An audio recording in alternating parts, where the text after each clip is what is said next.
Bismillahirrahmanirrahim. Assalamualaikum warahmatullahi wabarakatuh. Innal hamdalillah nahmaduhu wa nasta'inuhu wa nastaghfiruh wa na'udzu billahi min shururi anfusina wa sayyiati a'malina. May yahdihillahu fala mudilla lahu wa may yudlilhu fala hadiyalah. Wa asyhadu an la ilaha illallah wahdahu la syarika lah. Ilahul awwalina wal akhirin wa asyhadu anna Muhammadan abduhu wa rasuluh. Allahumma salli wa sallim wa barik ala Muhammad wa ala alihi wa ashabihi wa man ihtadaw bihudahu ila yaumiddin, amma ba'd. Allahumma inna nas'aluka khaira ma fi hadhihi al-laila wa khaira ma ba'daha wa na'udzu bika min syarri ma fi hadhihi al-laila wa syarri ma ba'daha. Jamaah dan ikhwah sekalian yang dirahmati Allah, alhamdulillah, pujian untuk Allah Subhanahu wa taala tidak henti-hentinya kita ucapkan dengan lisan, kita pun akui dengan hati kita, pun alhamdulillah kita tunjukkan dan kita terapkan dalam anggota badan. Rasa syukur, kata para ulama, itu harus terpenuhi dari 3 sisi yang berbeda, yaitu lewat ucapan lisan, lewat ucapan hati, dan yang ketiga adalah diwujudkan dalam anggota badan. Maka tentunya dengan kehadiran kita di tempat ini mudah-mudahan bagian dari wujud rasa syukur kita, karena Allah Subhanahu wa taala telah mengaruniakan kepada kita berbagai kenikmatannya. Kenikmatan iman, kenikmatan Islam, kenikmatan kesempatan, kesehatan, hingga kenikmatan kemudahan untuk bisa mendatangi taman-taman surga, untuk bisa menghadiri majelis ilmu seperti ini. Mudah-mudahan ini adalah bagian dari wujud syukur kita atas nikmat-nikmat tersebut. Dan semoga kehadiran dan kedatangan kita di tempat ini semakin mempertebal keimanan dan ketakwaan kita, dan semakin menambah pundi-pundi pahala kita di sisi Allah Azza wa Jalla. Jamaah dirahmati Allah, pada pertemuan sebelumnya kita sudah masuk pada ayat yang ke-7 kalau enggak salah. Allah Subhanahu wa taala berfirman, was-sama'i dzatil yani hubuk. Ayat yang ke-7 ya.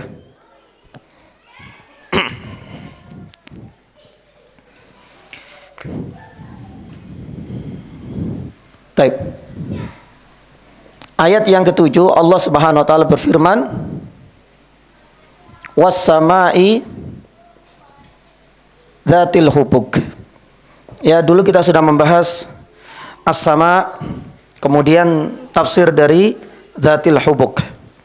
Kemudian kita sampai pada, saya lupa faedah yang berapa, tentang ya keunikan dan keajaiban langit. Mengapa kita membahas ini?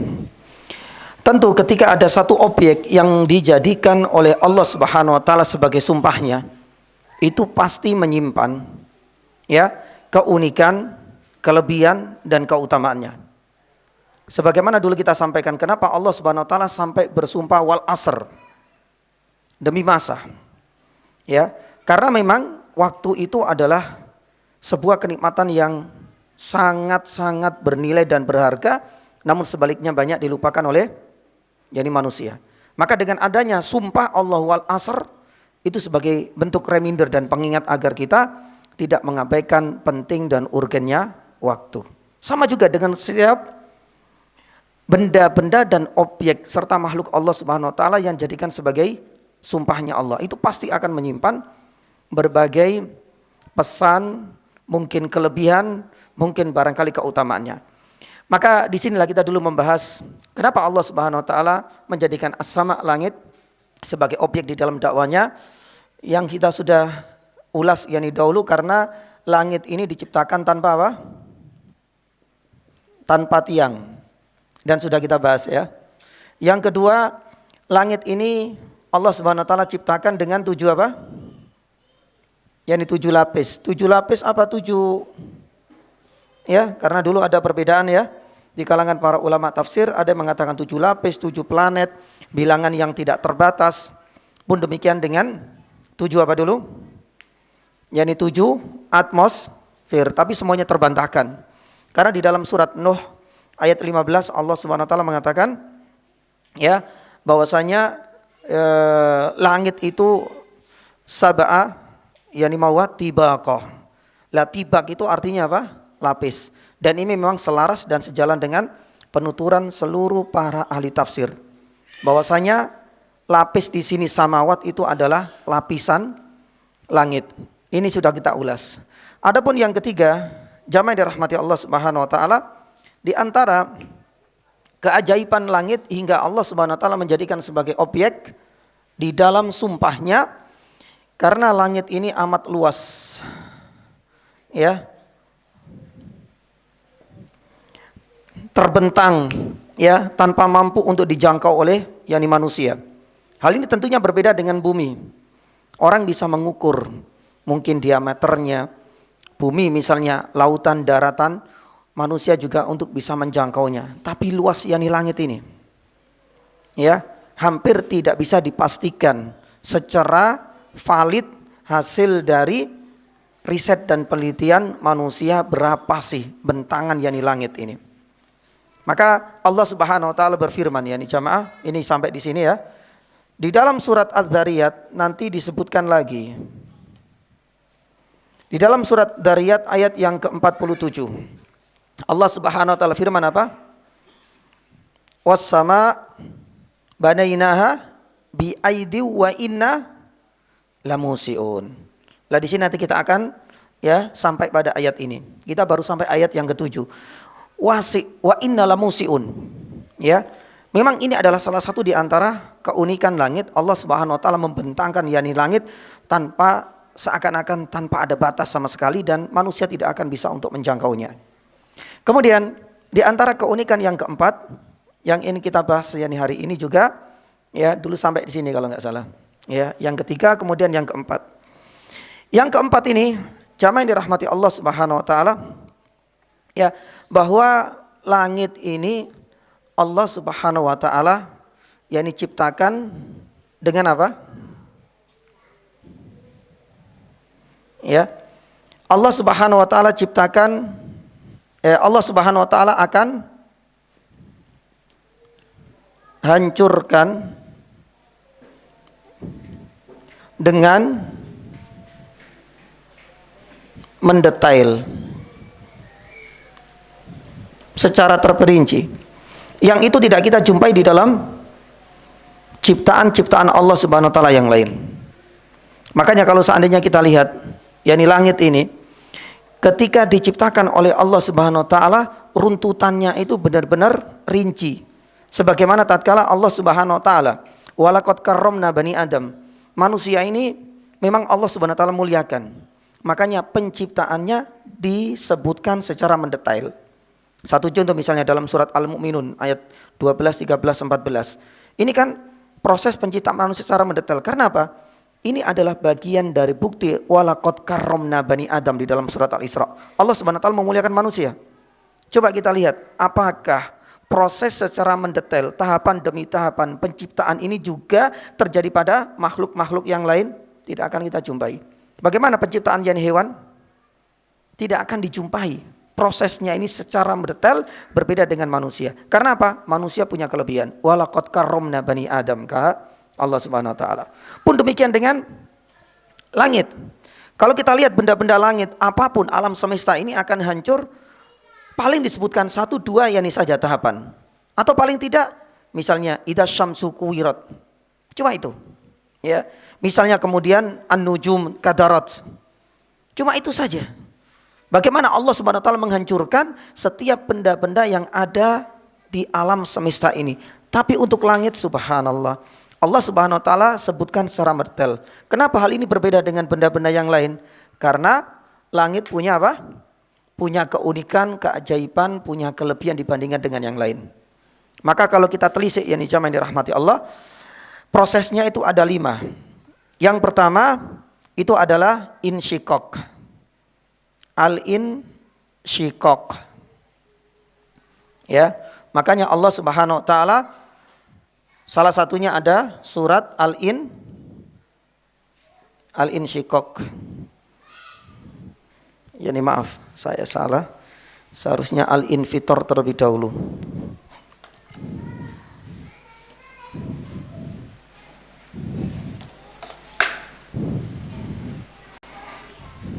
Maaf.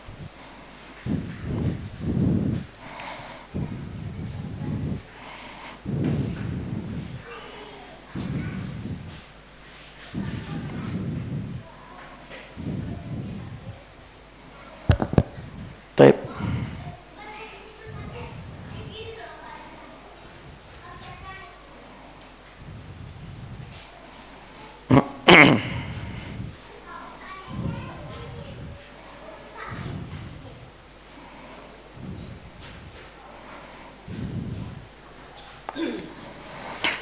Allah Subhanahu wa taala yang berfirman di dalam surat Al-Infitor. Ya, makanya ada surat Al-Infitor. Al-Infitor. Apa Al-Infitor itu ya nih jamaah? Al-Infitor itu adalah masih dalam bentuk retakan. Ini baru proses yang awal. Jadi dengan bahasa-bahasa yang berbeda. Idas samaun fatarat. Ya, kalau seandainya ditelusuri di dalam tafsir surat Al-Infitor nanti kita akan temukan Al-Infitor itu baru retak. Jadi prosesnya itu bertahap dan disebutkan secara rinci, secara mendetail oleh Allah. Baru kemudian proses yang kedua, kata para ulama itu adalah Al-Insyikok. Ya, makanya ada surat Al-Insyikok. Allah Subhanahu wa taala firman, "Idzas samaun syaqqat." Al-Insyikok. Artinya apa? Ini bukan hanya sekedar retakan, tapi sudah terbelah. Yani subhanallah. Jadi ada prosesnya. Itu tidak akan kita jumpai. Masih ada proses yang ketiga. Kemudian yang ketiga itu para ulama mengatakan wahiyah. Ya, kalau bahasa Arabnya seperti ini. Wahiyah. Allah Subhanahu wa taala berfirman, kalau Al-Infitor, Al-Insyikok jelas ya, di setiap surat ayat yang pertama nanti kita akan temukan. Wahiyah ini ada di dalam surat Al-Qalam ya. Mana ini? Ad-Dzariyat. Di dalam ya di surat Al-Haqqah. Al-Haqqah, yakni ayat yang berapa ini jemaah? Allah Subhanahu wa taala berfirman di surat Al-Haqqah, coba dicek ayat yang ke-16. Wan saqatis sama'u fayya yauma idzin apa? Wahiyah. Para ulama ternyata ini adalah tahapan yang ketiga. Wahiyah itu artinya apa? Itu sudah mulai menjadi lemah. Tidak ada kekuatan dan tidak ada daya. Wan sakotis sama. Ketika jadi prosesnya kita nggak tahu subhanallah ya. Coba kita lihat. Seakan-akan nggak ada yang namanya terpecah. Semuanya seakan-akan cuma apa? Ya, cuma awan-awan ini saja. Tapi ini adalah bukti Allah Subhanahu wa taala menyebutkan proses hancurnya langit itu paling rinci. Nggak kita temukan pada yang lain. Al-Infitor. Kemudian Al-Insyikok. Kemudian apa? Yani wahiyah. Ketika sudah terpecah di sinilah kemudian langit ini menjadi apa? Menjadi lemah. Tak ada kekuatan, tak ada daya. Kemudian berikutnya yang keempat ya. Allah Subhanahu wa taala berfirman Al-Kashat. Maka Allah Subhanahu wa taala berfirman ya, kalau kita lihat itu ya, ayatnya saja kushitot. Ada enggak di dalam Al-Qur'an? Allah Subhanahu wa taala berfirman di dalam surat At-Takwir ayat yang ke-11. Ya. Wa idzas sama'u kushitot. Apa arti dari al-kashat ini? Para ulama ketika langit itu sudah menjadi lemah, itu akan dipisahkan, akan terlepas dari tempatnya. Ini yang keempat, terlepas yakni dari tempatnya. Artinya langit itu sudah seakan-akan dicabut ya, pilar-pilarnya Meskipun kita tidak tahu. Karena Allah Subhanahu wa taala yumsikus sama. Allah Subhanahu wa taala yang benar-benar menahannya.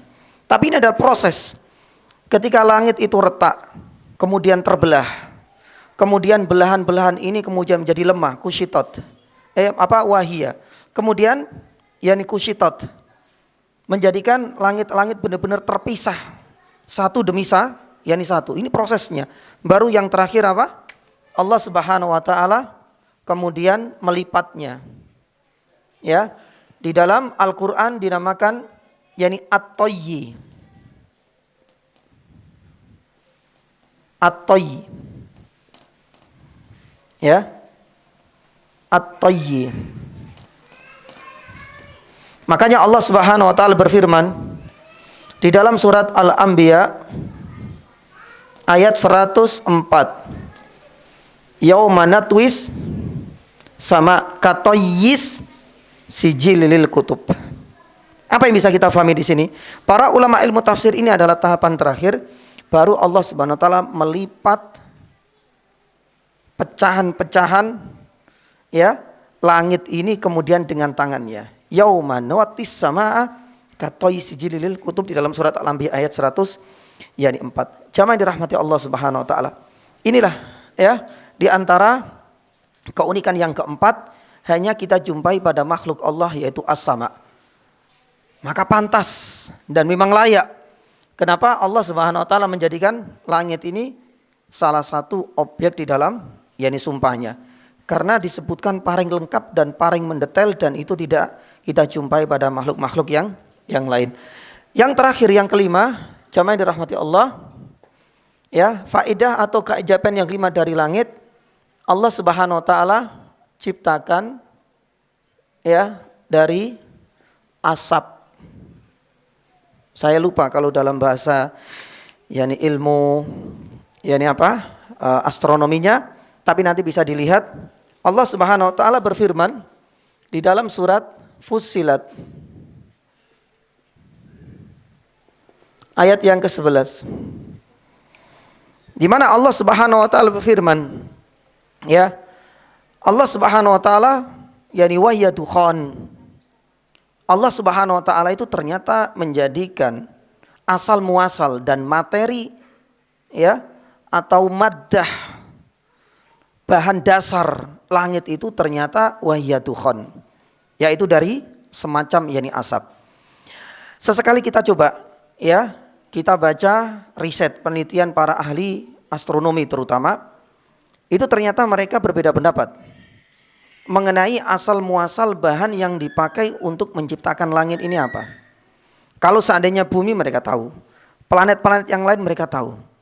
Tapi untuk langit ini ternyata ada dua pendapat. Ada yang mengatakan dari media cair seperti air.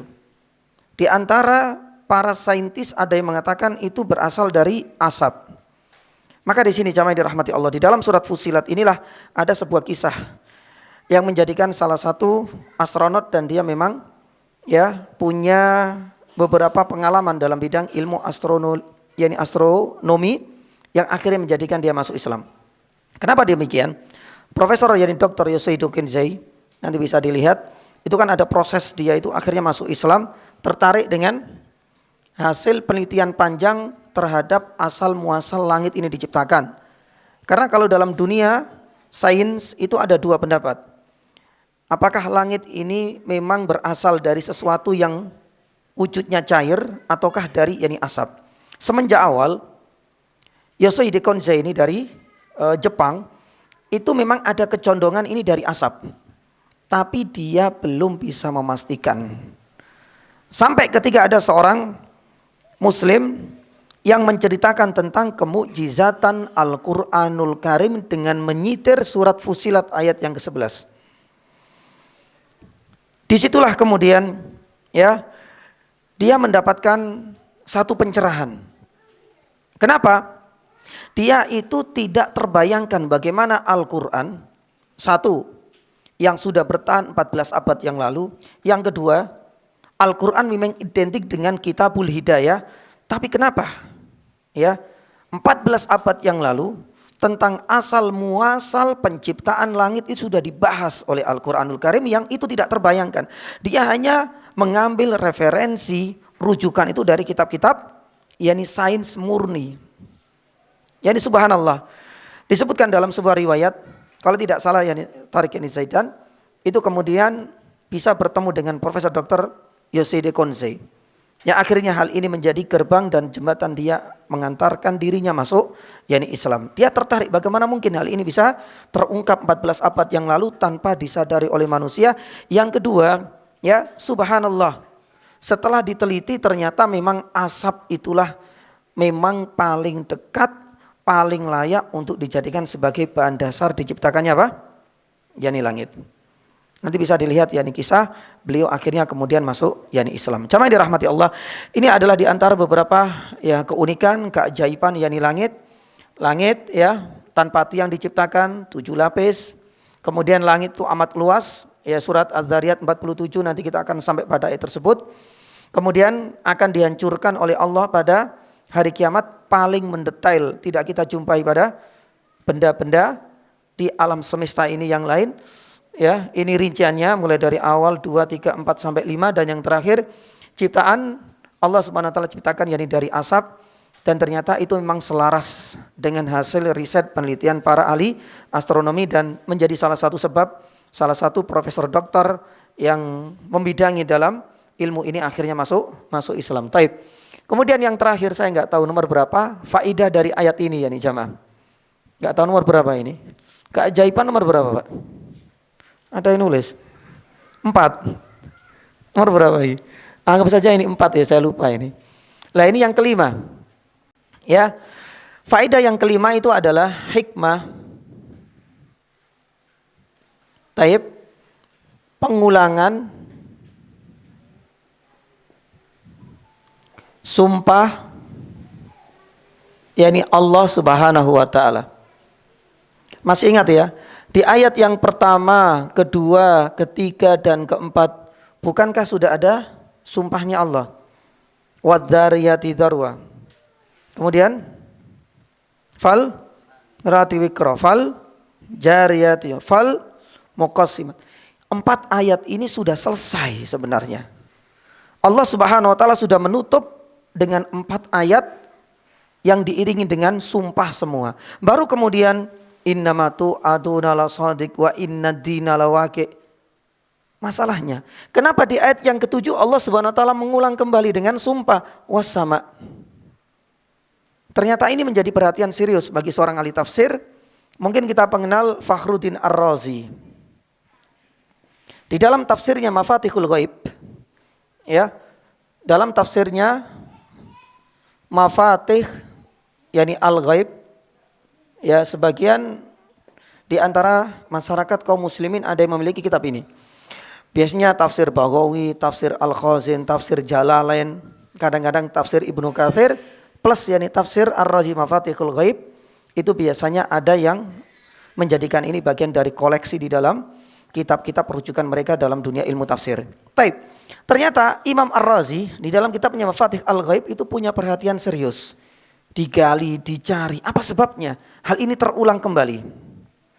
Karena kalau kita lihat di juz-juz amma misalnya, di juz 30, ketika Allah Subhanahu wa taala memulai dalam surat Al-Infitor misalnya, diselesaikan langsung. Ida, selesai, baru kemudian jawaban dari sumpah enggak akan terulang lagi. Pun demikian dalam surat Al-Infitor, pun demikian dengan surat At-Takwir, Idza syamsu kuwirat, diselesaikan semua sumpah-sumpahnya Allah. Baru kemudian tidak akan terulang lagi. Uniknya surat ini setelah dimulai dengan 4 ayat yang mengandung sumpah semua, selesai ada jawaban dari sumpah, subhanallah, ada lagi sumpah ini. Lah di sini disebutkan oleh Imam Razi ada yakni 3 yakni jamaah. Ya, ada 3 alasan. Dan ada 3 hikmah kenapa Allah Subhanahu wa taala mengulang kembali sumpahnya. Yang pertama, kata beliau, hal ini menunjukkan tayyib, yakni bahwa ya apa yang dikatakan Nabi itu adalah kebenaran. Kenapa demikian? Jadi pesan yang disampaikan oleh Nabi SAW, innama tu'adana la shadiq wa inna dina la waqi'. Kita sudah bahas dulu ya, bahwasanya ad-din, janji Allah itu pasti akan terjadi dan nyata. Innama tu'adana wa inna dina la waqi', hari pembalasan itu pasti akan terjadi. Jadi apa yang disampaikan oleh Nabi SAW itu pasti nyata dan akan terjadi. Makanya Allah Subhanahu Wa Taala mengatakan kembali lagi untuk mengulangi wasama, untuk menunjukkan apa yang disampaikan Nabi SAW itu kebenaran. Dan ini ada kisahnya. Kata Imam Ar-Razi, ya, untuk menutup celah, ya, menutup celah bahwa Nabi SAW itu memang hanya piawai dalam ilmu debat. Ya, makanya Imam Ar-Razi ini jeli banget. Jadi gini jamaah yang dirahmati Allah, saya kasih contoh. Kadang-kadang itu kalau debat, ya mungkin di beberapa TV-TV kan ada debat, ya, dari pihak pro dan pihak yakni kontra. Kadang-kadang kita tahu orang ini subhanallah diberikan oleh Allah Subhanahu Wa Taala kekuatan di dalam memilih diksi-diksi dan kalimat yang baik. Argumen-argumennya kuat. Bahkan yang punya ilmu bagaimana mematahkan hujah-hujah lawan. Itu biasanya ada orang-orang yang punya kelebihan seperti ini. Lah, kata Imam Ar-Razi, ketika Allah Subhanahu Wa Taala menyebutkan yang pertama disampaikan kepada orang kafir, wasama wadzariyat, sampai kemudian yang keempat kemudian disampaikan, wahai orang-orang kafir, innama tu'aduna la shadiq wa inna dina la waqi'. Apakah mereka kemudian mampu untuk membantahnya? Tidak. Mereka enggak mampu lagi untuk membantah. Tapi muncul di dalam benak orang-orang kafir, ya, mereka tidak mau membantah karena menganggap Nabi itu punya keahlian dalam ilmu debat, bukan karena pengakuan terhadap apa yang disampaikan oleh yakni Nabi. Ya, makanya dengan adanya pengulangan ini untuk membuktikan, jangan salah. Apa yang saya sampaikan ini ketika engkau nggak bisa membantah, bukan karena saya piawai dalam ilmu debat. Wassama, ya, dzatil hubuk innakum lafi qauli mukhtalif. Ini sebagai bukti bahwasanya apa? Apa yang saya sampaikan benar-benar nyata. Ini adalah kebenaran. Bukan karena didasarkan saya itu piawai dalam ilmu, ya, retorika, ilmu debat dan lain sebagainya. Subhanallah. Inilah yakni jawaban yang diutarakan oleh Imam yakni Ar-Razi. Kenapa Allah Subhanahu Wa Taala mengulang yakni kembali, supaya orang-orang kafir yang menyangka Nabi SAW itu, ya, dianggap punya keahlian dalam ilmu debat itu tertutup, karena Allah Subhanahu Wa Taala mencoba untuk bersumpah kembali agar mereka sadar bahwa yang disampaikan itu adalah kebenaran. Yang kedua, para ulama mengatakan, ya, bahwasanya dengan diulangi ini menunjukkan, ya, menunjukkan yakni akan kemuliaan dan keteguhan yakni hati Nabi SAW. Lah ini saya ingin sampaikan, Imam Ar-Razi menyatakan seperti ini, bahwasanya Allah Subhanahu Wa Taala mengulang kembali sumpah ini menunjukkan kemuliaan dan keteguhan yakni hati. Berarti Nabi SAW itu enggak sembarangan. Berarti Nabi SAW bahasa kita temenan ketika menyampaikan bahwasanya janji Allah itu nyata, bahwa hari pembalasan itu benar-benar akan terjadi. Kenapa demikian? Karena orang Arab, lah ini disebutkan, orang Arab itu benar-benar anti sumpah yakni bohong. Kata Imam Ar-Razi, alasan yang kedua disampaikan apa? Orang Arab itu benar-benar anti banget sampai bersumpah tapi ternyata berbohong. Maka ketika di awal mereka masih belum percaya, mereka mengaku ya sudahlah kita kalah. Tapi kalahnya apa? Dianggap karena Muhammad ini punya kepiawaian dalam ilmu debat. Dibantah oleh Imam Ar-Razi, yakni alasan yang kedua. Ini alasan pertama. Alasan yang kedua, ketika Rasul SAW bersumpah dengan 4 ayat yang pertama, diulang lagi di ayat ke-7, was-sama'i dzatil hubuk, itu menunjukkan berarti Muhammad ini temenan ini. Sampai mengulang, yakni kembali. Karena kalau sampai dia mengulang kembali, berarti dia menunjukkan benar-benar ingin menyampaikan apa yang ingin dia dakwakan. Berarti bukan bahasa kita itu artinya enggak main-main, enggak bercanda, kata Imam Ar-Razi. Karena orang Arab tahu betul kalau misalnya kalau bersumpah itu pasti enggak mungkin dia berbohong. Ya, berbeda dengan kondisi saat ini.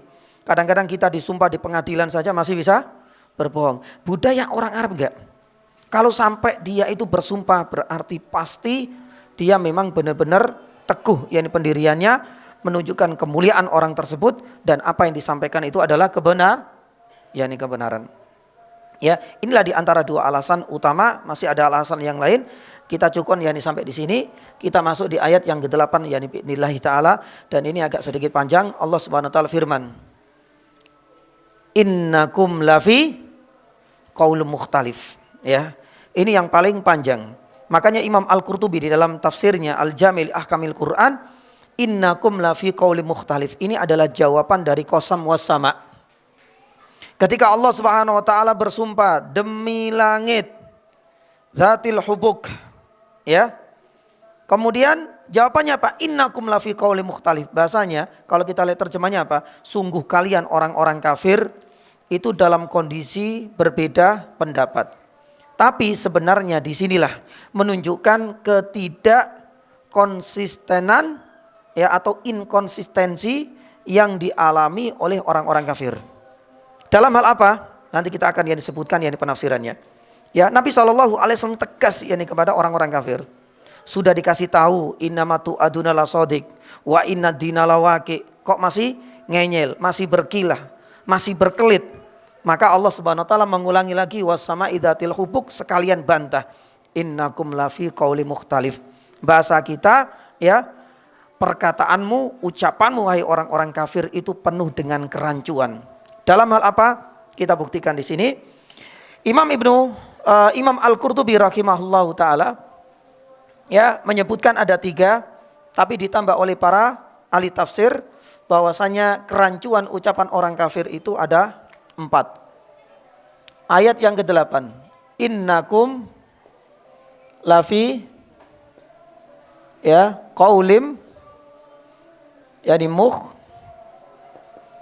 talif.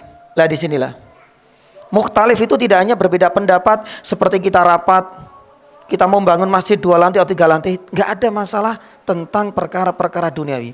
Tapi perbedaan pendapat ini disebutkan oleh Imam Al-Qurtubi, dan ini ada yang pertama, tafsir qaulum mukhtalif. Yang pertama jamaah dirahmati Allah, kalau kita bahas itu rancu ucapannya mereka itu penuh dengan kontradiksi. Dalam hal apa saja? Imam Al-Qurtubi menyebutkan kerancuan ucapan mereka itu yang pertama, mereka berbeda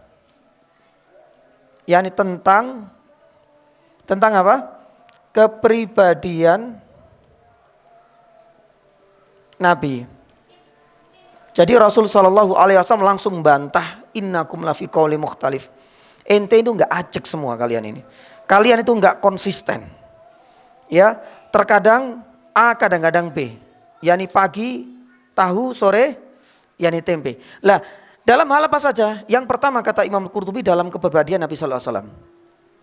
Kadang mereka mengatakan Nabi SAW itu adalah orang baik. Sampai mereka menyematkan gelar apa?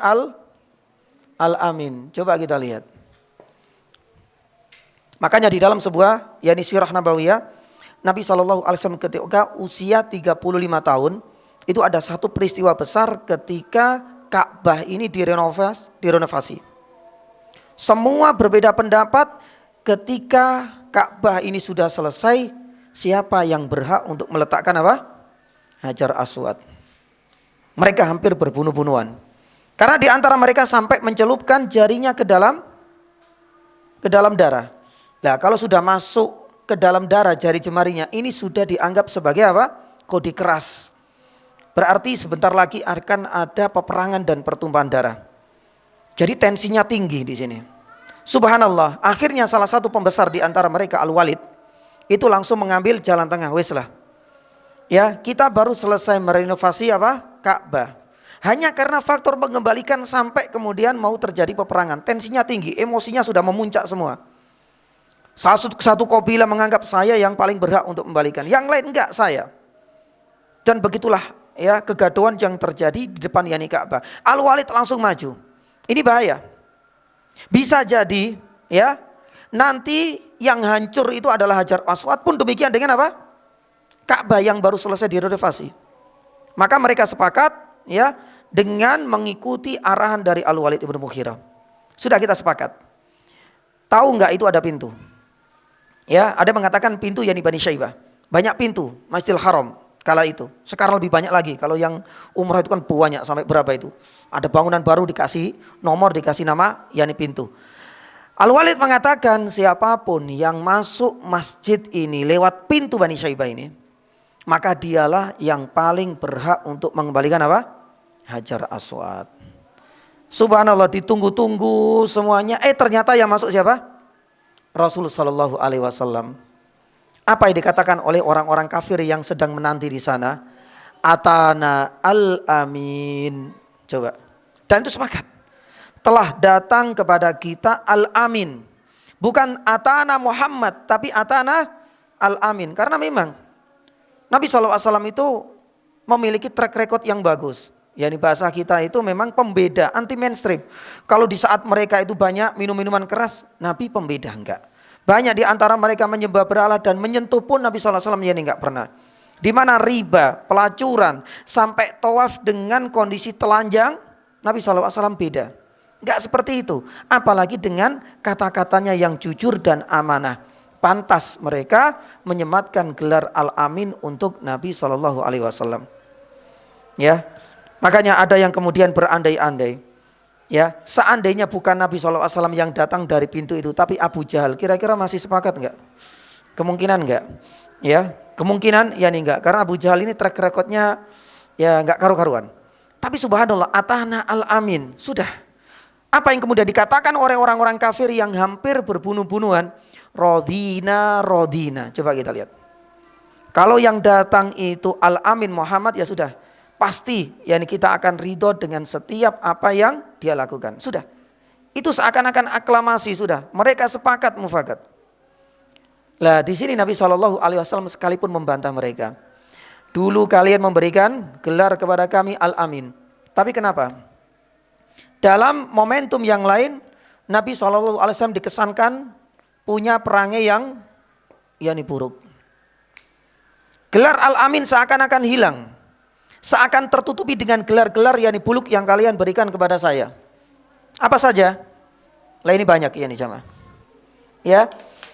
Salah satunya ya ada gelar yani gila. Ini kan enggak sejalan.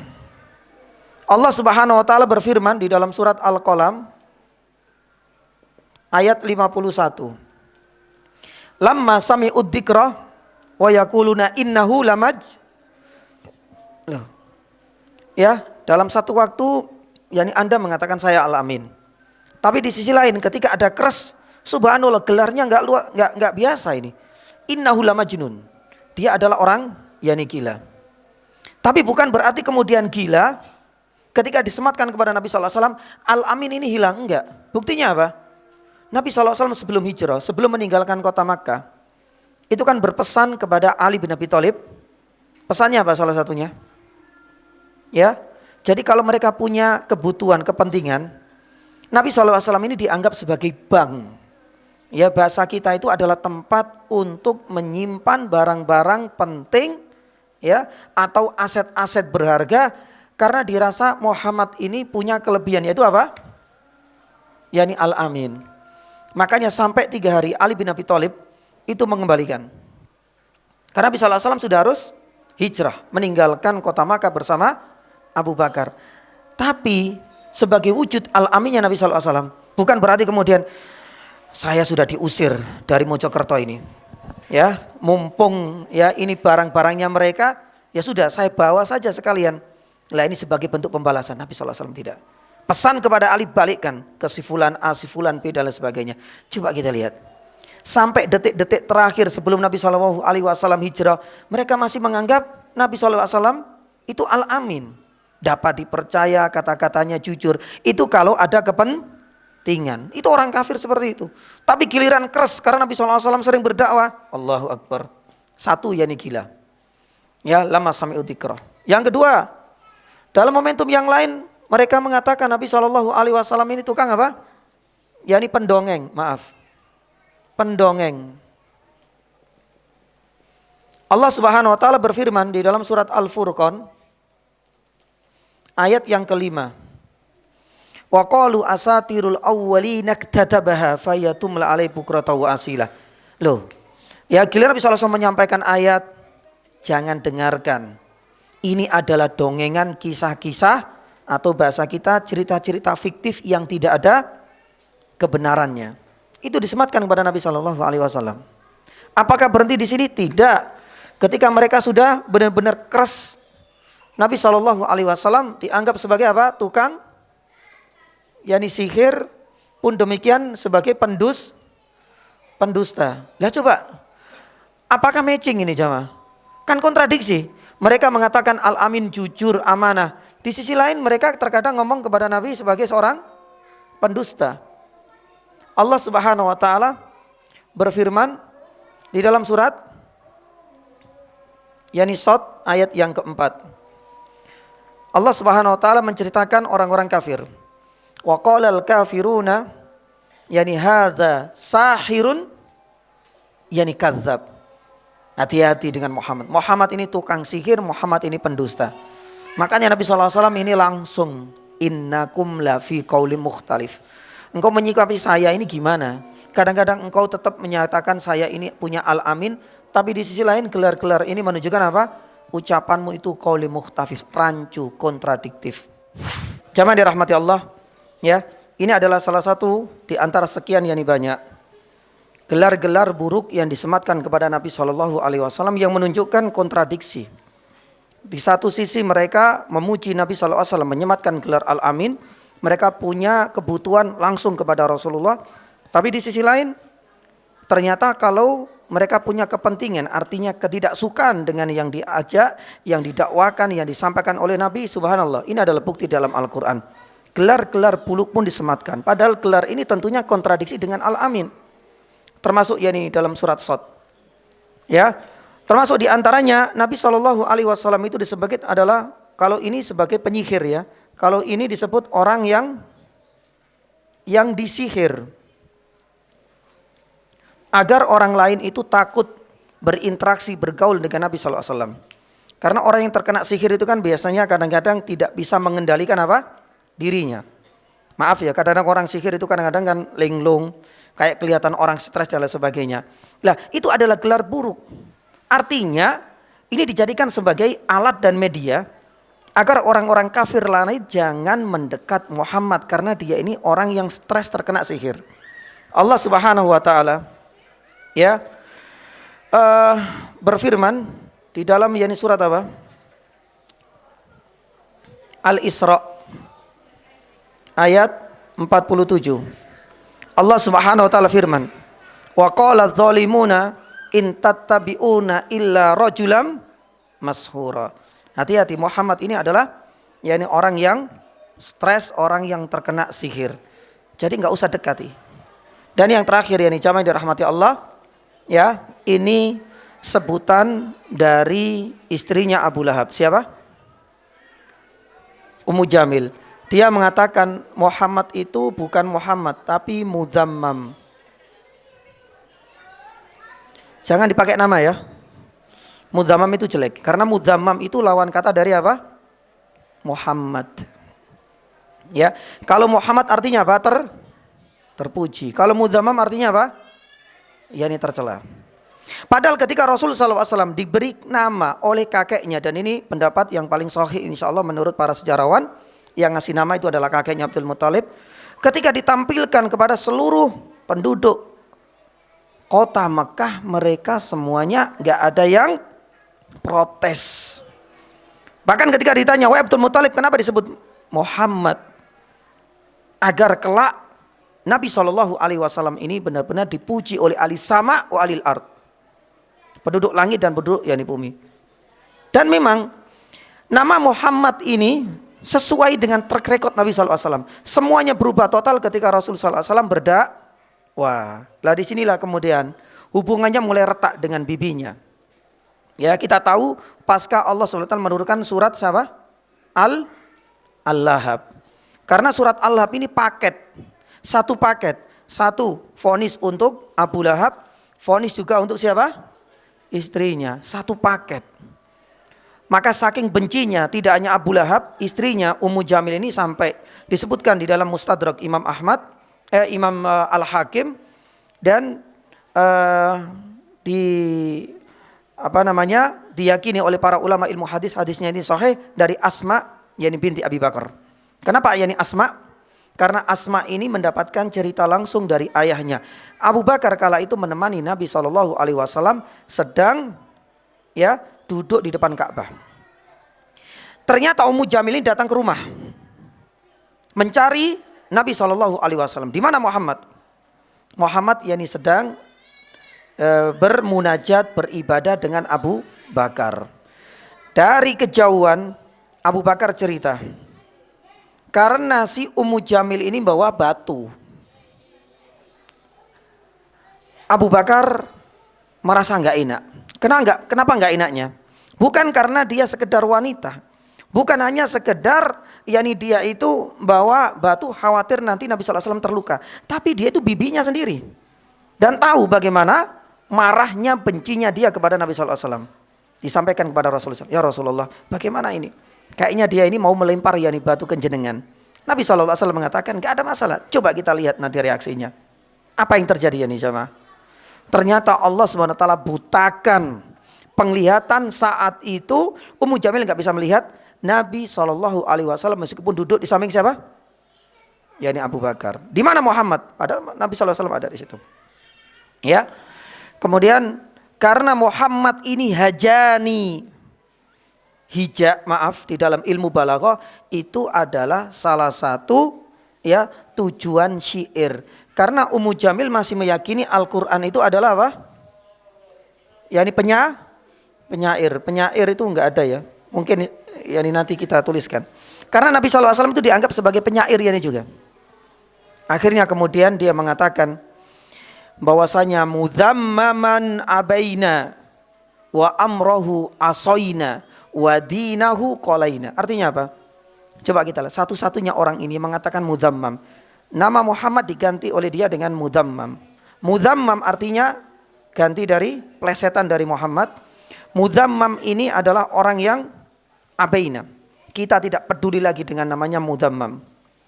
Kemudian risalah apa yang disampaikan asoina, kami pasti akan ingkari. Wadinahu, ajarannya Muhammad qolaina, pasti akan kita benci. Dia sambil meninggalkan Abu Bakar, padahal Nabi SAW ada di situ. Lah di sini jamaah yang dirahmati Allah, coba kita lihat. Ini adalah bukti ketidakkonsistennya mereka semua. Di satu sisi mereka memberikan gelar yang baik untuk Rasulullah, tapi di sisi lain mereka mengingkarinya dengan menyematkan gelar-gelar buluk. Makanya Nabi SAW mengatakan innakum lafi qauli mukhtalif. Ente enggak konsisten sekalian semua. Yang kedua, Imam Al-Qurtubi mengatakan yang bahwasanya di antara perkara yang diperdebatkan atau kerancuan ucapan yani mereka itu dalam hal apa? Berbeda tentang Al-Quran. Ini ada kaitannya. Kalau tadi kan tentang kepribadian Nabi SAW. Yang kedua ini tentang Al-Quranul Karim. Apakah memang ada perbedaannya? Iya. Karena mereka pada dasarnya itu mengingkari. Bahkan tadi Al-Quran dianggap sebagai dongeng. Al-Quran itu dianggap sebagai apa? Tamtamah. Tamtamah itu artinya ucapan-ucapannya tukang sihir. Itu sudah bukan rahasia lagi. Al-Quran banyak mengutip akan hal itu. Tapi coba kita lihat ini jamaah dirahmati Allah Subhanahu wa taala. Di saat yang sama terkadang mereka itu mengimani, beriman. Apa buktinya? Salah satunya adalah ketika mereka tidak mampu untuk mendatangkan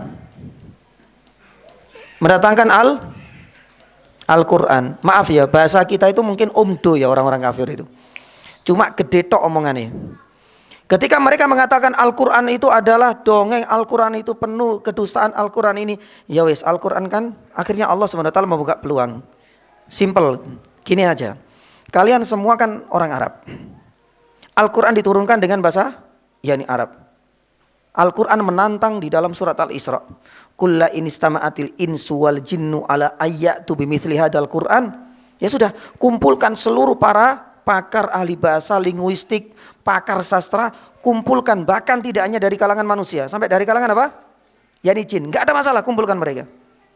Kalau seandainya engkau meyakini bahwasanya Al-Quran ini adalah dongeng dan lain sebagainya, padahal ini juga bahasa Arab juga. Coba antum buat semisal dengan Al-Quran sebagai bentuk tandingan. Kumpulkan seluruh pakarnya, bisa? Al-Quran kemudian menyebutkan dalam surat Isra, la ya'tuna bi syai'in walau kana ba'dum li ba'din dhahira. Enggak mungkin, dan kenyataannya enggak ada di antara mereka yang mampu mendatangkan Al-Quran. Bukti apa? Mereka mentok. Dalam hati kecil mereka sudah kita enggak bisa lagi. Berarti ini adalah bukti bahwasanya Al-Quran itu adalah kalamullah. Sampai Allah Subhanahu wa taala menurunkan grade-nya lagi. Kalau membuat semacam Al-Quran secara lengkap dan utuh, kalian nggak bisa. Di dalam surat Hud berapa? Ya, di sini kan lengkap. Ya, 114 surat misalnya. Yang kedua 10 surat. Ya, kul fa'tu bi asyr suwarin mithli muftarayatin. Datangkan 10 surat. Pilih ngelek sing pendek-pendek ya terserah. Ya, kalau seandainya membuat tandingan surat yang paling panjang Al-Baqarah dirasa susah, cari ini saja surat-surat yang lebih pendek, datangkan 10 yang semisal dengan Al-Quran. Apakah mereka ada yang menerima tantangan ini? Enggak ada. Yang berikutnya, satu surat misalnya ada di dalam surat Al-Baqarah. Wa in kuntum fi raibim mimma nazalna ala fa'tu berapa? Satu surat saja guys. Terserah. Apakah ada yang mampu? Makanya dulu saya juga kalau nggak salah saya sampaikan di Ubalan, ya, mereka nggak ada yang mampu. Padahal subhanallah awalnya ya omong doang tok ya Al-Quran gini. Ya wes sekarang ganti. Ini kan bahasa kalian Al-Quran. Ini bukan bahasa Ibrani. Ini bukan bahasa yang tidak difahami. Ini bahasa Al-Quran, bahasa kalian juga. Kalau Anda menganggap ini adalah dongeng belaka, buatkan semacam Al-Quran. Gak ada yang bisa. Grade-nya dari paling berat sampai ringan satu, ya ini saja gak ada.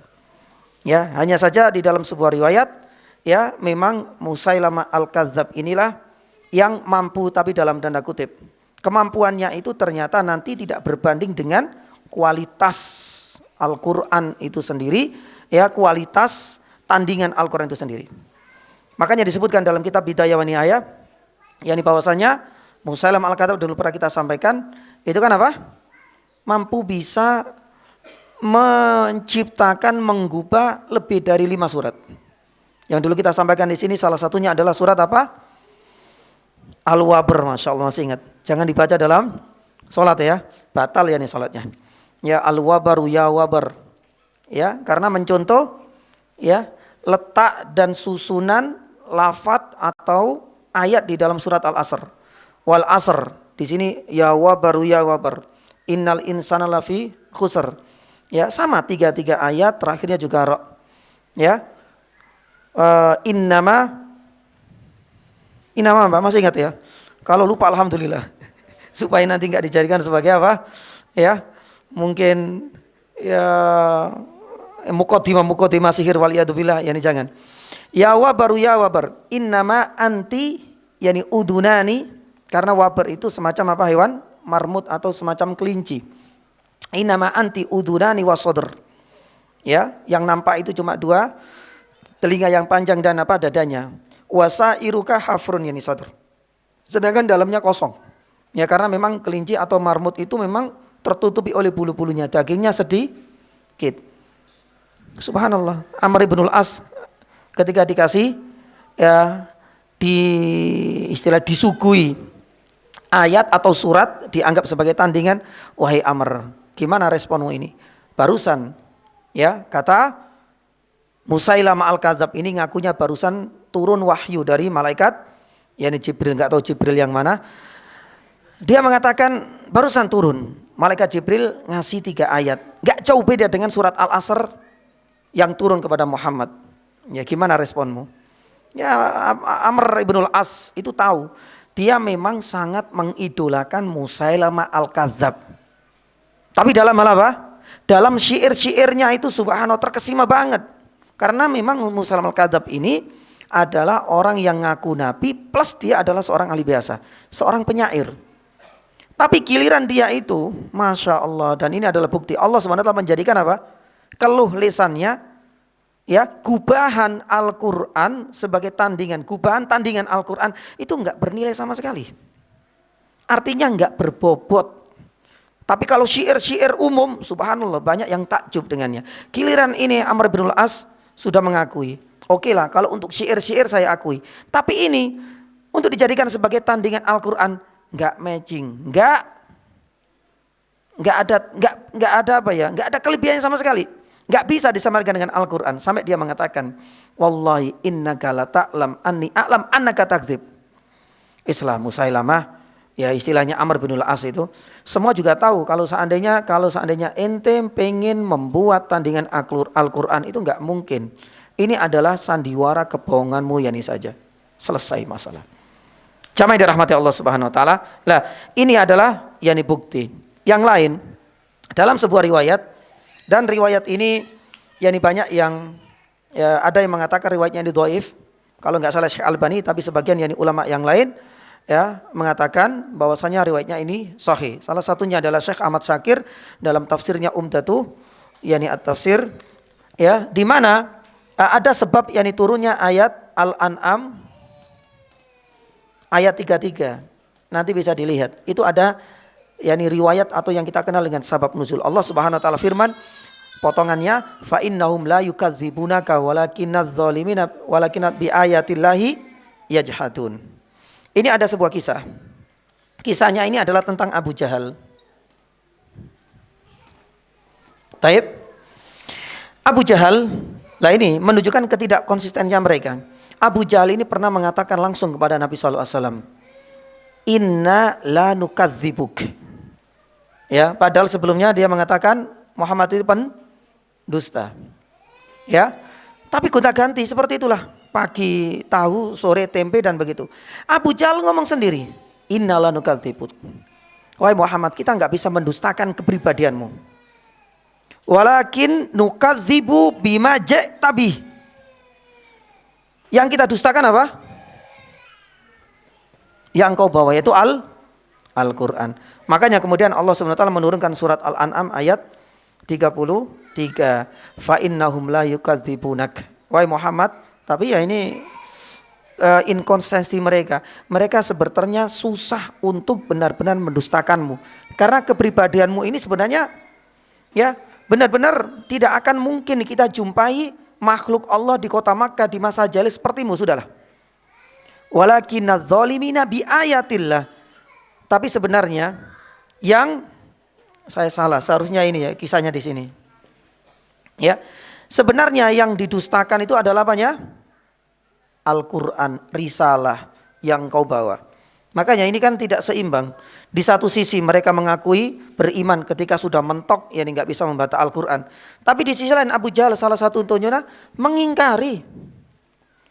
Untuk masalah kepribadianmu saya mengakui wahai Muhammad. Tapi yang kita dustakan itu bukan kepribadianmu. Tapi apa? Bi ayatillah. Al-Quran yang engkau bawa itu yang kita dustakan. Apa namanya ini? Kalau apa? Namanya apa? Rancu, kontradiksi. Kadang-kadang beriman, kadang-kadang di sisi lain jadi juga mengingkari. Makanya Nabi SAW mengatakan innakum lafi qauli mukhtalif. Ini baru yang kedua. Yang ketiga, Imam Al-Qurtubi mengatakan perbedaan itu bukan hanya pada kepribadian Nabi. Bukan hanya tentang Al-Quran. Mereka rancu. Kadang bilang A, kadang bilang B tentang Al-Quran. Yang ketiga, perbedaan yakni mereka itu tentang hari kebangkitan. Lah, ulama tafsir ada yang mengaitkan dengan firman Allah Subhanahu wa taala di ayat sebelumnya. Innamatu aduna la shadiq wa innat, ya ini sebelumnya. Wa innad dina lawa, ya niki. Ad-din kemarin memiliki banyak makna. Masih ingat ya? Masih ingat ya? Di sini Imam Syafi'i semua ya Pak ya. Meskipun nggak ditulis tapi masya Allah memorinya kuat banget. Nggak tahu Kortu 2 atau berapa ini di sini. Taib. Dulu kita sampaikan ad-din itu punya banyak. Kadang ad-din itu adalah agama, ad-din itu adalah Islam, kadang ad-din itu adalah ajaran atau risalah. Terkadang ad-din itu bisa bermakna apa? Maliki yaumiddin. Apa itu? Hari pembalasan, hari kebangkitan. Lah, ternyata Imam Al-Qurtubi rahimahullah ta'ala menyebutkan kerancuan ucapan orang-orang kafir itu dalam menyikapi hari kebangkitan. Karena hari kebangkitan ini di antara mereka ada yang iman, percaya, dan di antara mereka dan ini yang paling dominan mereka ingkar. Bagi mereka yang ingkar ini banyak kelompok. Kalau nggak salah saya sudah sebutkan di ubalan ya ini sedikit ya. Di antara mereka ada kelompok yang namanya ingkar, artinya mereka mengingkari. Nggak ada yang namanya hari pembalasan. Ya, ada yang namanya dahriyah. Dahriyah itu istilah kita itu adalah ateis. Ya ini sudah, mereka mentok 100% mutlak tidak ada yang namanya kehidupan yang lain. Apalagi kemudian manusia dibangkitkan, manusia mempertanggungjawabkan. Orang-orang teis tidak akan percaya akan hal ini. Ini namanya dahriyah. Ada yang namanya kelompok dauriyah. Dauriyah itu artinya bergilir, daur. Jadi muter terus, mengalami siklus dauriyah. Makanya orang-orang ini percaya setiap 36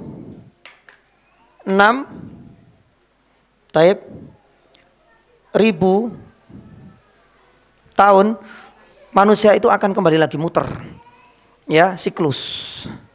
Jadi manusia itu artinya kehidupan dunia seperti ini akan berputar terus. Ketika 36 nanti ganti dengan wujud manusia yakni baru. Artinya kehidupan dunia itu selama-lamanya. Gak ada yang namanya hari kebangkitan. Itu namanya dauriyah. Daur itu artinya akan siklus berputar terus. Ada kelompok yang ingkar terhadap hari kebangkitan itu. Yang ketiga itu adalah orang-orang yang apa? At-tanasuh, yaitu yang percaya adanya reinkarnasi. Nek percaya reinkarnasi ya berarti kehidupan dunia nggak akan apa? Ya nggak akan selesai. Ya manusia meninggal, iya. Tapi kemudian mereka percaya ruhnya ini akan apa? Ya ini berpindah. Kalau seandainya orangnya jelek selama di dunia, jelek bukan wajahnya, artinya perbuatannya itu akan berpindah ke bisa hewan atau makhluk yang atau lebih jelek darinya. Ya, tapi kalau seandainya orangnya baik, mereka yang percaya adanya tanasuh atau reinkarnasi akan berpindah ke makhluk atau ciptaan yang lain yang itu lebih baik, yang itu lebih soleh istilahnya. Kalau percaya seperti ini berarti ya kehidupan muter terus. Tidak jauh berbeda dengan dauriyah. Hanya saja dauriyah itu percaya kehidupan dunia ini akan berakhir setelah 36.000 tahun. Kemudian yani balik lagi dengan manusia baru dan gak akan selesai-selesai. Taib. Sedangkan yang keempat, lah ini adalah kaitannya dengan orang-orang kafir Quraisy. Orang-orang kafir Quraisy, ya, dan itu adalah berkaitan dengan ayat ini, itu ingkar, ya, mereka percaya al-ma'ad. Astagfirullahaladzim. Mereka ingkar terhadap yani hari pembalasan. Bahwasanya kematian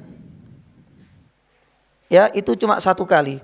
Makanya orang-orang kafir ya mengatakan di dalam surat Ad-Dukhan ayat 35, in hiya illa mautatanal ula wa ma nahnu bimunsyarin. Jadi wahai Muhammad, sesungguhnya kematian bagi kami itu cuma apa? Sekali. Berarti sudah tidak akan ada lagi kebangkitan. Wa ma nahnu bimunsyarin, kita benar-benar tidak akan dibangkitkan. Lah, ini kepercayaan orang-orang kafir dan itu sudah diakui oleh lisan mereka. Berarti mereka ingkar Tapi ya, terkadang sebagian mereka ada yang beriman, jadi menunjukkan mereka nggak konsisten. Namun sekalipun mereka beriman ya nih jamaah, mereka ini beda-beda. Ya saya sampaikan kemarin, ada yang ruh dan jasad, ada yang percaya hanya apanya, yakni ruh saja. Artinya seandainya mereka beriman bahwasanya manusia ini akan dibangkitkan, mereka masih silang pendapat. Ada yang mengatakan ruh yakni saja, ya dibangkitkan, tapi ruhnya tok, jasadnya yakni enggak. Ya, lah jamaah yang dirahmati Allah, ini yang kemudian menjadikan bukti mereka tidak konsisten. Ini yang ketiga. Adapun yang terakhir ya nih jamaah, ya bukti innakum lafi qouli mukhtalif, kerancuan mereka di dalam apa? Mereka berbeda tentang ya pengakuan terhadap Allah Subhanahu wa taala. Ini yang sering kita dapatkan dari ustadz-ustadz kita.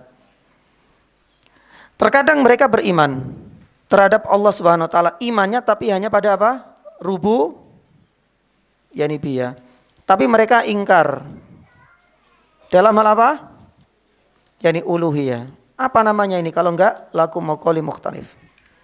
Jadi mereka rancu sekali. Kalau seandainya engkau itu percaya Allah Subhanahu wa taala, ya sudah totalitas. Allah yakni sebagai pengatur, pencipta, pemilik, penguasa alam semesta, seharusnya kita juga dalam hal ibadah hanya Allah Subhanahu wa taala yang kita ibadahi. Tapi kenyataannya kan enggak. Ya. Allah Subhanahu wa taala menyebutkan bahwasanya secara rububiyah mereka percaya. Apa buktinya? Banyak kok. Ya. Satu ya, pengakuan mereka sendiri tentang rububiyah Allah Subhanahu wa taala di dalam surat Luqman misalnya ayat 25 ya. Surat Az-Zukhruf misalnya ayat 87. Misalnya surat Al-Ankabut ya ayat 61 dan 63. Ini adalah bukti mereka mengaku. Dalam surat Luqman, wala in sa'altahum man khalaqas samawati wal arda. Wahai Muhammad, coba sih uji mereka, tanya kepada orang-orang kafir, siapa yang menciptakan langit dan bumi? Pasti orang-orang kafir dalam hal rububiyah pasti akan ngaku siapa yang menciptakan langit dan bumi? La yaqulunallah. Di dalam surat Zukhruf ayat 87, wala in sa'altahum man khalaqahum, coba tanya kepada mereka, uji mereka, siapa yang menciptakan diri-diri mereka ini? Siapa yang menciptakan manusia? La yaqulunallah. Mereka akan menjawab demikian. Pun demikian di dalam surat Al-Ankabut. Coba tanya, wala in sa'altahum ya man khalaqas samawati wal arda wa sakharas syamsa wal qamar. La yaqulunallah. Ayat 63, wala in sa'altahum, tanya siapa yang menurunkan, man anzala minas sama'i ma'an fa ahya bil arda ba'da mautiha. La yaqulunallah. Jadi sebenarnya rububiyah itu mereka percaya banget. Makanya para ulama mengatakan rububiyah itu berkisar pada 3. Ya, 1 penciptaan. Ini kita jumpai dalam pembahasan tauhid. Yang kedua itu adalah yakni pemilikan atau penguasaan, dan yang terakhir adalah yakni pengaturan. Mereka semua percaya kok. Yang menciptakan alam semesta Allah, yang memiliki alam semesta Allah, yang terakhir yang mengatur Allah. Itu mereka percaya.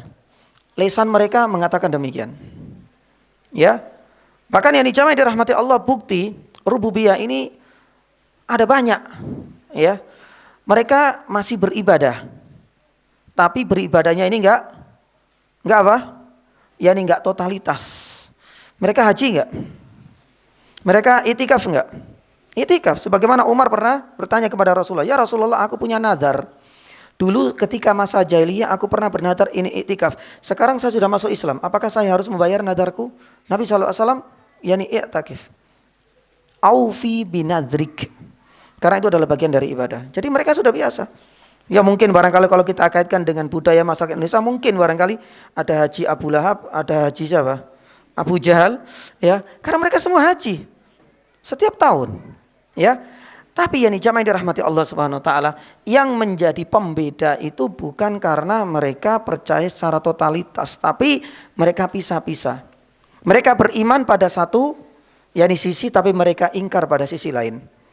Ya, mereka beriman dari sisi rububiyah, mereka mengakui, tapi dari sisi uluhiyah mereka yakni ingkari. Makanya ketika mereka haji kan diingatkan sama Nabi sallallahu alaihi wasallam. At-talbiyah gimana jemaah? Labbaik Allahumma labbaik la syarika labbaik. Diajari seperti itu ngeyel. Mereka punya talbiyah versi sendiri. Labbaik Allahumma labbaik. Labbaik la syarika lak. Artinya apa? Labbaik la syarika lak.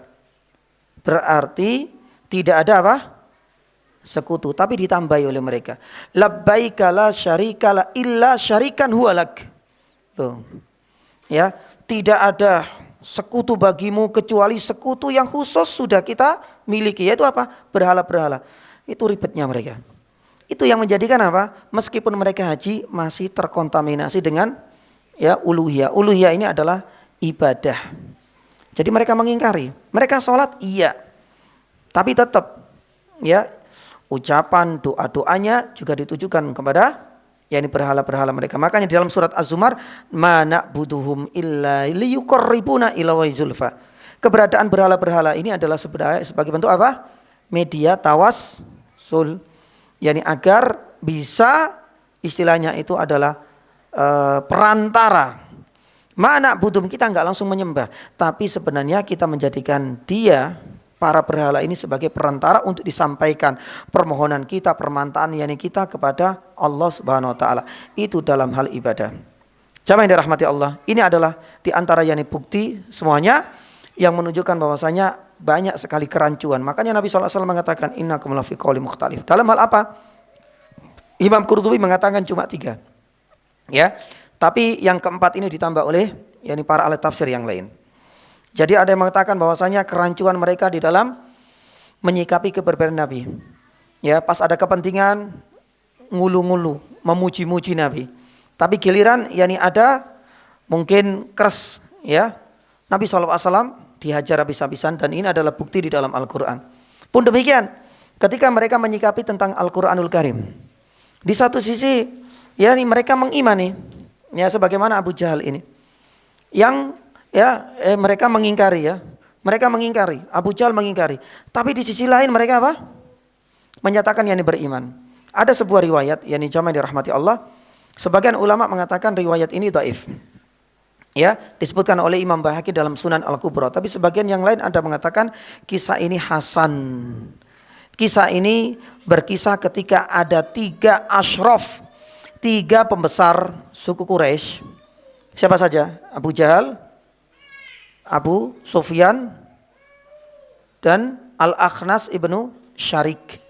Ada apa dengan 3 orang ini? 3 orang ini ternyata mengendap-endap setiap malam. Karena Nabi SAW punya kebiasaan untuk qiyamul lail. Ya ayyuhal muz. Terus qumil lail. Kalau kita baca sejarahnya tentang yakni salat sudah ada zaman dahulu. Prosesnya di zaman Nabi SAW qiyamul lail dulu wajib. Kemudian yakni sunnah dengan akhir yakni surat Al-Muzammil inna rabbaka ya'lamu annaka taqumu adna. Akhirnya kemudian sunnah karena banyak yang tidak kuat. Baru kemudian nanti berubah ketika kejadian Isra Mi'raj yang wajib hanya 5 yakni waktu, dan begitulah seterusnya. Ini ada sejarahnya sendiri untuk syariat yakni salat. Tapi kita kembali lagi. Nabi SAW setiap malam salat malam membaca ayat-ayat. Subhanallah, tanpa ada janjian mereka ternyata mengendap-endap. Apa yang mereka inginkan? Lah ini, secara tidak langsung mereka itu terkesima dengan Al-Quran. Mereka merasakan nikmat banget ketika mendengarkan bacaan Nabi SAW. Itu subhanallah didengarkan sampai menjelang subuh. Jadi mereka tanpa janjian ketemu mereka bertiga. Ya karena fitrah yang membawa mereka. Ya akhirnya sebelum subuh Abu Jahal sudah ngomong, la ta'udu, cok balik. Ya, idza ra'akum sufahaukum, kalau seandainya dilihat oleh orang-orang pasti ini akan jadi ya, akan menjadi kegaduhan dalam dunia persilatan ini, bahaya. Besok enggak balik ya? Ya. Besoknya balik lagi mereka bertiga. Ya ini subhanallah. Mereka menikmati sebenarnya. Ya tapi khatamallahu ala qulubihim. Sebelum subuh Abu Jahal, karena paling dituakan di antara Abu Sufyan dan Al-Akhnas, la ta'udu. Besok enggak boleh balik lagi. Oke, bubar akhirnya sebelum subuh. Hari ketiga ketemu lagi, subhanallah.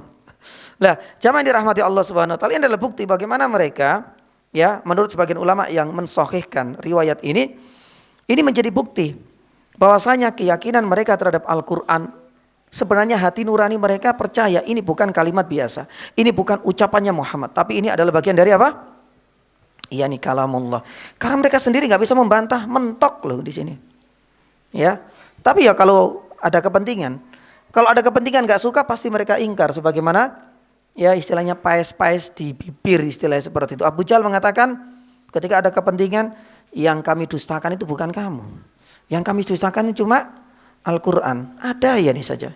Pun demikian yang ketiga, yakni tentang kebangkitan, ya kadang-kadang seperti itu, kadang-kadang seperti yakni itu. Pun demikian dengan tentang yakni pengakuan terhadap yakni Allah Subhanahu yakni wa taala.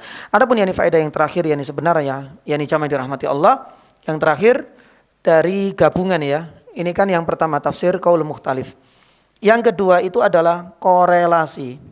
Dan ini yang terakhir antara ayat yang ke-7 dengan ayat yang ke-8. Di ayat yang ke-7 membahas tentang apa? Sumpah. Sedangkan ayat yang ke-8 ini jawaban atas yakni sumpah. Nah, disinilah yakni para ulama mencoba untuk mengkorelasikan. Allah Subhanahu wa taala bersumpah di ayat yang ke-7 pakai apa tadi? Sama. Lah, di sini subhanallah, para ulama ilmu tafsir itu mencari titik temunya. Kenapa Allah Subhanahu wa taala menggunakan objek sama langit, tapi jawaban sumpahnya itu malah mengatakan innakum lafi qaulim mukhtalif. Kalimatmu kok rancu banget. Kalimatmu penuh dengan kontradiksi, bertentangan satu dengan yang lain. Nah di sini subhanallah, sebagian yang para ulama itu mengatakan kalau kita punya buku Mabahis fi Ulumil Quran, Manak Koton punya nggih? Ya. Jadi kan dalam tafsir itu kan ada buku tafsir. Ada buku yang kaitannya dengan Ulumil Quran. Ada nanti buku yang berkaitan dengan usul tafsir. Lah, Ulumil Quran ini ada satu kitab yang kayaknya paling banyak dijadikan sebagai rujukan di pondok-pondok pesantren. Salah satunya itu adalah Mabahis fi Ulumil Quran. Mabahis fi Ulumil Quran karangan Manak Koton, termasuk karangan kontemporer, kitab kontemporer. Nah di situ beliau menyebutkan ada satu pembahasan khusus at-tanasub baina suwar wal ayat. Jadi korelasi, hubungan erat antara surat yang satu dengan surat yang lain atau ayat satu dengan ayat yang lain. Jadi korelasi ya ini selalu ada pasti antara yakni surat dengan yakni ayat. Saya pengen bercerita sedikit tentang surat baru kemudian ke ayat ini. Ayat yang ke-7 dengan ayat yang ke-8. Jadi korelasi itu pasti ada kaitannya. Maka ketika dikaitkan dengan korelasi ini pasti dikaitkan dengan sebuah bab besar. Satu, urutan surat ini inisiatif para sahabat ataukah memang ini adalah perintah dari Nabi sallallahu alaihi wasallam? Al-Fatihah, kemudian Al-Baqarah. Kenapa enggak surat Al-Alaq? Padahal surat Al-Alaq paling yakni awal. Lah urutan kenapa Al-Fatihah ditaruh awal, Al-Baqarah sampai berakhir dengan surat An-Nas? Pertanyaannya, tartibus suwar, urutan surat ini amrun istihadi dari sahabat ataukah tauqifi, memang perintah dan instruksi dari Nabi? Ya? Dari mana? Kita sudah baca terus ini. Mungkin kita berpikir, kenapa kok yang pertama kali yang kita baca kok enggak surat Al-Alaq? Mungkin ada pertanyaan seperti itu. Jamaah yang dirahmati Allah, urutan surat itu adalah amrun tauqifi, itu atas perintah Nabi SAW. Hanya saja baru diterapkan ya di masanya Utsman ibnu Affan dalam proses kodifikasi Al-Quran jilid kedua. Karena jilid pertama itu di masa Abu Bakar itu belum diurutkan. Ya, Abu Bakar hanya menyalin supaya tidak hilang. Karena sebelumnya Al-Quran ditulis di bebatuan, pelepah kurma, di kayu-kayu. Nah ini kan rentan sekali apa? Hilang. Akhirnya kemudian disalin semua, tapi belum diurutkan. Diurutkan itu pada masa siapa? Utsman. Apa buktinya? Kalau urutan itu dari Rasulullah, perintah dari beliau dan bukan dari inisiatif para sahabat, apalagi dari Utsman. Karena orang-orang Rafidhah menganggap bahwasanya kodifikasi Al-Quran itu murni ya semuanya dari inisiatif Utsman. Bahkan sampai mereka mencela Utsman telah membakar surat-surat yang tidak sempat dimasukkan. Artinya ada surat-surat yang terbakar bersamaan dengan mushaf yang lain. Taib, ini adalah kadzib, ini iftira, ini adalah kedustaan. Kita kembali lagi. Buktinya karena Utsman itu masih menggunakan panitia pertama ketika di masanya siapa? Abu Bakar. Siapa itu pemimpinnya? Ketua panitianya siapa? Zaid ibnu Tsabit. Dan Zaid ibnu Tsabit ini juga masih hidup di zamannya Nabi SAW dan beliau adalah ketua para penulis wahyu. Jadi masih dipakai. Di zamannya Nabi menjadi ketua tim penulis wahyu. Di zamannya Abu Bakar diminta yani juga. Ya barangkali ada yang luput. Karena dia sebagai apa? Tim verifikatornya. Sampai di masanya Utsman alhamdulillah masih hidup. Maka tim ini juga dipakai lagi. Salah satu yang menjadi pembeda, suratnya itu diurutkan, yakni semuanya. Termasuk diantaranya adalah ayat. Ayat ini berurutan. Ini inisiatif sahabat. Apakah memang perintah dari Nabi Sallallahu Alaihi Wasallam? Ya. Misalnya surat Al-Alaq. Pada surat Al-Alaq itu kan cuma di awal turun 1 sampai apa? 5. Kok bisa gabung, Pak? Dengan yang ke-6. Padahal ini ada jarak masanya. Siapa yang menggabungkan ini? Ijtihad para sahabat atau kan Nabi? Nabi SAW yani juga. Ya, kalau ada dalam pembahasan yani ulumul Quran itu sudah dibahas. Berarti kesimpulannya urutan surat, urutan ayat itu adalah amrun tauqifi. Artinya itu sudah instruksi dari Nabi SAW. Kita masuk ke sini. Ya, ketika kita tahu bahwasanya urutan ini semua ayat surat itu dari Nabi SAW, kita harus yakin urutan ini pasti menyimpan banyak pelajaran hikmah. Ya, salah satunya para ulama ilmu Quran membuat sebuah judul tanasub, korelasi antara surat satu dengan surat yang lain berdampingan, antara ayat satu dengan ayat yang lain. Berkaitan dengan surat, saya ingin kasih contoh satu yani saja. Kalau kita baca di dalam juz amma itu, kalau dari kanan pasti ketemu surat Al-Fil, betul? Setelah surat Al-Fil surat apa? Setelah Al-Fil surat apa? Setelah Al-Fil surat apa? Suratku. Ya ini Quraisy, betul kan? Dari kanan loh ya, jangan dari kiri. Nah, setelah surat Al-Fil itu pasti surat Al-Quraisy. Kita sudah yakini urutan surat ini atas instruksi siapa? Nabi Sallallahu Alaihi Wasallam. Tapi kita coba ya menakar apa sih korelasi dan hubungan antara urutan setelah Al-Fil kok baru kemudian surat Quraisy. Allah Subhanahu Wa Taala bercerita tentang pasukan bergajah dalam surat apa?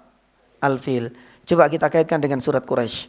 Allah Subhanahu Wa Taala berfirman di ayat yang berikutnya, ayat yang kedua, "Falyabudu rabb hadzal baitil ladzi at'amahum min ju'." Ini kaitannya dengan apa? Doanya Nabi siapa untuk penduduk Makkah? Rabbi ja'al hadza baladan amina warzuq ahlahu minas samarat. Doanya siapa? Nabi Ibrahim. Makanya orang-orang Quraisy diingatkan oleh Allah, falyabudu, beribadahlah kepada Allah Subhanahu wa taala dengan penuh keikhlasan, karena Allah lah satu at'amahum yang telah memberikan nikmat. Dulu penduduk Makkah terkenal dengan kering kerontangnya dan sebagainya, tidak mendapatkan ya perhatian dari dua negara adidaya karena memang ya dianggap tidak produktif. Sekarang giliran ya, semua berbondong-bondong ya ke sana. Ya tidak hanya orang-orang yang apa? Yang ingin mengambil yani minyaknya. Tidak hanya orang yang mengambil ininya. Yani sampai sekarang yang namanya apa? Kompetisi bola juga sekarang ramai di sana, Pak ya. Subhanallah, jamaah dirahmati Allah Subhanahu wa taala. Baik, kita kembali lagi di sini. Ya, maka disinilah Allah sebenarnya mengingatkan at'amahum min ju'. Yang kedua, wa amanahum min khauf. Kalau kita baca beberapa kitab tafsir kita akan temukan Allah lah yang memberikan jaminan keamanan kepada kalian dari rasa takut dan dari rasa khawatir. Para ulama ini mengingatkan dengan kisah sebelumnya di surat Al-Fil. Kapan itu? Jadi Allah Subhanahu wa taala itu mengingatkan wa amanahum min khauf. Tidak ingatkah engkau dengan surat sebelumnya, surat Al-Fil? Dulu kalian takutnya luar biasa sekali. Apa yang terjadi? Allah Subhanahu wa taala menyelamatkan kalian dengan fa'arsala alaihim. Jadi urutan ini bukan sekedar ya mungkin random. Yang penting enak ini, enak itu, enggak. Pasti ada apa? Korelasi dan hubungan, subhanallah. Lah, termasuk diantaranya adalah ayat. Lah ini yang kita bahas. Banyak contohnya, kebetulan ya ayat 7 dan 8 ini punya korelasi yang sangat erat. Ya. Lah di sini para ulama terakhir mengatakan apa titik temu dan korelasi antara surat Ad-Dzariyat 7 dan ke-8 antara dua ayat ini. Allah Subhanahu wa taala mengatakan was-sama, demi yakni langit. Dan kita tahu salah satu keunikan langit itu apa? Dzatil hubuk. Dalam bahasa kita itu adalah langit itu kan teratur. Bahasa kita ilmu politik terstruktur. Ya. Atau yakni terukur. Ini bahasa-bahasa politik semua ini, Pak. Taib. Memang seperti itulah dzatil hubuk. Jadi enggak pernah ada kerancuan. Coba kita lihat di sini para ulama mengaitkan 7 dengan ke-8.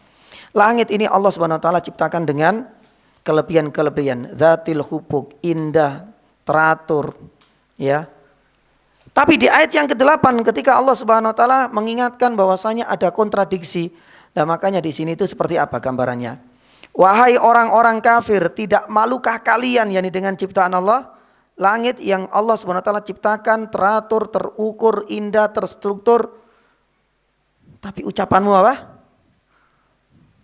Ya, rancu, tidak teratur, tidak terstruktur, yakni saling kontradiksi. Dan itulah ya, Allah Subhanahu wa taala kata para ulama memang menggunakan media dan objek langit itu sebagai bentuk yakni bantahan. Mosok ucapanmu kalah dengan apa? Ciptaan langit, subhanallah. Nah ini adalah bagian dari tadabbur dalam bahasa ilmu Quran itu at-tanasub bainal ayat. Korelasi antara ayat satu dengan yang lain itu pasti yakni ada. Ya, dan insyaallah contoh-contoh lain mudah-mudahan pada saatnya nanti kita akan yakni sampaikan di saat kita temukan hal yang sama. yakni at-tanasub, yakni baina al-ayat atau at-tanasub, korelasi antara surat dengan surat yang lain. Allahu taala alam bisawab. Insyaallah pada pertemuan selanjutnya kita akan membahas yufaku anhuman ufik. Terjemahnya apa itu, Pak? Yufaku anhuman ufik itu akan dipalingkan orang-orang yang dipalingkan oleh Allah. Ya. Jadi akan dipalingkan dari Al-Qur'an orang-orang yang dipalingkan. Nah, ini nanti kita akan masuk dalam ilmu akidah. Karena orang-orang Mu'tazilah ya, itu malah sebaliknya. Atau dengan istilah ginilah. Allah Subhanahu wa taala akan memalingkan yakni hambanya. Allah Subhanahu wa taala menyesatkan yakni hambanya. Apakah memang ini adalah keinginan Allah sendiri? Ataukah orang-orang yang disesatkan oleh Allah Subhanahu wa taala itu ada sebab yakni akibat. Kayak Allah Subhanahu wa taala firman, "Wa makaru wa makarallah. Yudillullahu may yasha." Apakah Allah Subhanahu wa taala sengaja? Ya, kalau kita kan kadang-kadang pakai yakni rumus like dan dislike. Ana enggak suka dengan orang ini, sebagus apapun yakni kinerjanya tak akan saya anggap. Karena apa? Sudah merasa enggak suka. Itu kalau manusia. Tapi untuk memahami sebuah ayat, yudillullahu may yasha wa yahdi may yasha. Apakah seperti ya konsep dan prinsipnya manusia? Allah itu menyesatkan orang, hamba yang ia kehendaki dan memberikan hidayah. Itu seperti manusia ya, yakni pakai rumus like dan dislike, suka dan tidak suka. Apakah seperti itu? Ilmu akidah membahas ini karena banyak ya kesesatan dan penyimpangan di dalam memahami lafadz hidayah dan lafadz sesat yang itu dinisbatkan kepada Allah Subhanahu wa taala antara Ahlus Sunnah dengan orang-orang yakni Mu'tazilah. Sebagaimana ayat ini juga mengatakan demikian, yufaku anhuman ufik. Allah Subhanahu wa taala akan memalingkan dari Al-Qur'an bagi orang-orang yang berpaling darinya. Pertanyaannya, apakah memang ini sengaja Allah Subhanahu wa taala menjauhkan orang-orang kafir dari memahami Al-Qur'an? Ataukah ini ada sebab akibat? Insyaallah pada pertemuan selanjutnya mudah-mudahan ayat yang ke-9, ayat yang 10 dan seterusnya bisa kita bahas dan bisa kita sampaikan insyaallah intisari dan pelajaran berharga. Ada pertanyaan ya nih jemaah? Cukup insyaallah. Taib yani jazakumullah khairah atas kehadiran, kedatangan dan partisipasinya dalam kajian yang kali ini. Mudah-mudahan Allah Subhanahu wa taala yakni membelas yakni jerih payah kita untuk datang di majelis ini dengan pahala setimpal, dan semoga Allah Subhanahu wa taala berikan ya kemudahan demi kemudahan agar nanti kita bisa mendatangi majelis dan bisa melanjutkan beberapa faedah dan pelajaran berharga yang belum tuntas yakni hari ini. Wallahu taala bisawab. Kita tutup dengan doa kafaratul majlis. Subhanaka asyhadu an la ilaha illa anta astaghfiruka wa atubu ilaik. Wassallallahu ala nabiyyina Muhammadin wa ala alihi washabihi wasallam. Assalamualaikum warahmatullahi wabarakatuh.